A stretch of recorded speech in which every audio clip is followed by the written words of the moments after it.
Привет! Я ненадолго пропал, так как заболел. Теперь я вернулся и готов поделиться с вами очень интересной инфой, которую я узнал за время своего отсутствия. Но перед этим прошу тебя подписаться. Это лучшая благодарность за мою проделанную работу. Перейдем к сути и начнем с самого необычного. Кошмар добавился на ту же ступень, что и Майерс. Но и как же это понимать? Сейчас объясню.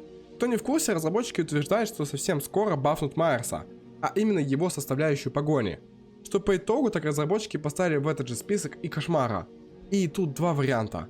Либо баф этих двух мы получим очень и очень не скоро, либо общественный резонанс вызвал у разработчиков ответную реакцию, и в список все же добавили Фредди. Вообще разработчики давно говорили о том, что Фредди так-то есть в списке, но бафать его мы будем еще очень не скоро. Поэтому раз они упомянули их вместе, то боюсь, что все же Майерса отложили на очень дальнейший план. И выходит, в лучшем случае мы получим баф этих двух в ближайшее время. И скорее всего я склоняюсь к второму варианту. Потому что про Фредди разработчики говорили, что баф будет, но ждите долго. Конечно, это разочаровывает и расстраивает. Хотя с другой стороны, Майерс и Фредди не пользуются такой большой популярностью. Но с другой стороны, возможно, этой популярностью они не пользуются из-за их слабости. Но перейдем к следующей новости, а это регулятор FOV. Кто не знает, FOV это угол обзора. Он будет добавлен. Да, именно регулятор угла обзора. Даты точно нет, но это очень интересная новость, так как разработчики раньше фиксили всякие обходы по типу изменения разрешений с 16 на 9 и другие способы при помощи костыля, что позволяли нам получить преимущество за сурва, когда мы от третьего лица видели намного больше, чем это предполагалось игрой, и соответственно у нас было больше чек-позиций, когда мы могли зачекать киллера и перетянуться на тот или иной манс, или же запрыгнуть в окно, когда видим киллера. Этот регулятор хотят добавить на официальной основе. То есть не придется использовать какие-то костыли, конфиги и прочий бред. Надеемся, что это будет выглядеть адекватно, а не всего лишь плюс 10 градусов. Ну а самая ближайшая новость, так это переработка карты. Сад счастья станет следующей картой для балансной переработки. То есть сейчас, как разработчики утверждают, сад счастья будет переработан по одной причине, так как у них есть некая статистика, и в этой статистике показано преимущество той или иной стороны. И вот на саду счастья какая-то из сторон превышает другую, и соответственно баланс больше лежит на чьей-то стороне. На чьей именно, непонятно, и они этого не сказали. И как его переработают, тоже неизвестно. Надеюсь, это будет реально годный реворк, а не какая-то очередная печальная история. Также почему-то многие спрашивали за стримы разработчиков. Будет ли вопрос-ответ в виде стримов? Ведь на Reddit не совсем удобно и не все там сидят, особенно русскоговорящей комьюнити. Хоть там и пользуются переводчиком. Да и тем более в лайфе слышать ответы от самих разработчиков более приятно, чем уже подготовленную речь из разряда «даты нет, но это есть», или же «мы сделаем, но не знаем когда». И ответ такой: ведь стримов не будет. Они как бы в процессе, но не будут посвящены ответам на вопросы. Они также будут отданы, как и раньше, каким-то подкастам, каким-то анонсам, или же обзору того или иного киллера, выжившего и главы. В общем, ждать ответов на вопросы в лайв-трансляции не стоит. И самое интересное, и на что точно мы получили ответ, так это будет ли награда за 100-й престиж. Кто не в курсе, на данный момент 100-й престиж не представляет из себя абсолютно ничего, кроме как редкости в Bloodweb. Небольшое предисловие я объясню для тех, кто не знает. Чем выше ваш уровень Bloodweb, а именно престижа, тем более редкие предметы вам выпадают. И чем дальше вы прокачиваетесь, тем все больше и больше вам будет попадаться фиолетовых фонариков или беновых мементо, фиолетовых тулбоксов и розовых деталей. Но по достижению 100-го вы не сможете прокачаться дальше и просто бесконечно обновляете Bloodweb. И все же перейдем к вопросу, и будет ли награда за 100-й престиж в будущем. И к сожалению для многих награды не будет. Почему? Непонятно, на самом деле потому что это реально весомое достижение, добить 100-й престиж на том или ином персонаже.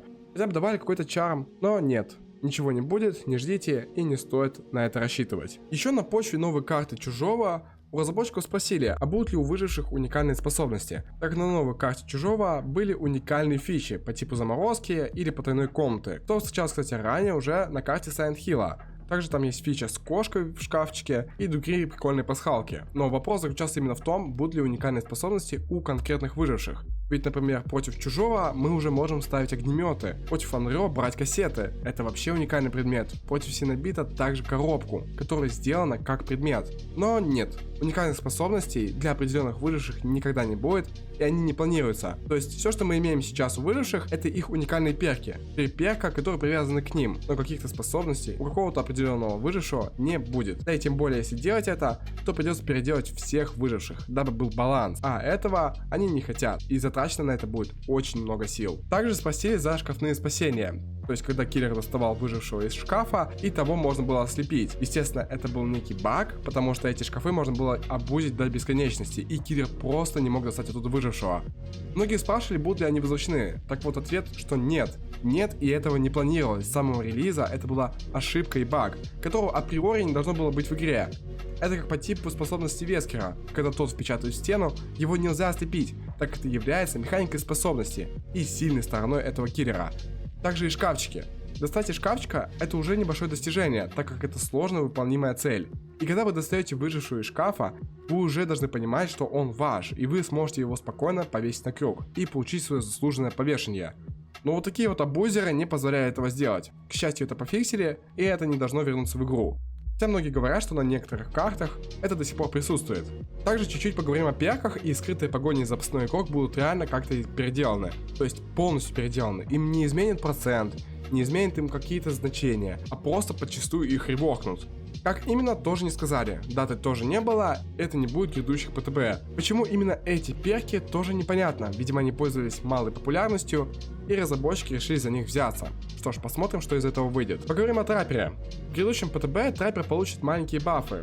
Ускорение после того, как вы поставили трапу. И разработчиков спросили, а получит ли он еще встроенные аддоны, например, которые позволят ему носить те капканы в руке сразу. Ведь по типу Хаги она имеет все капканы в руке и может хоть как-то их реализовывать. И их не так палят выжившие, когда вы ходите, поднимаете, ставите. Это слишком много действий. Выжившие уже спалят вас на моменте поставки капкана. Но нет, траппер больше не будет получать встроенные аддоны, так как это было с хостой после размещения капкана. И такого не планируется. Конечно же, это жаль, потому что на самом деле даже в этом есть логика. Почему траппер не может носить все трапы в руке?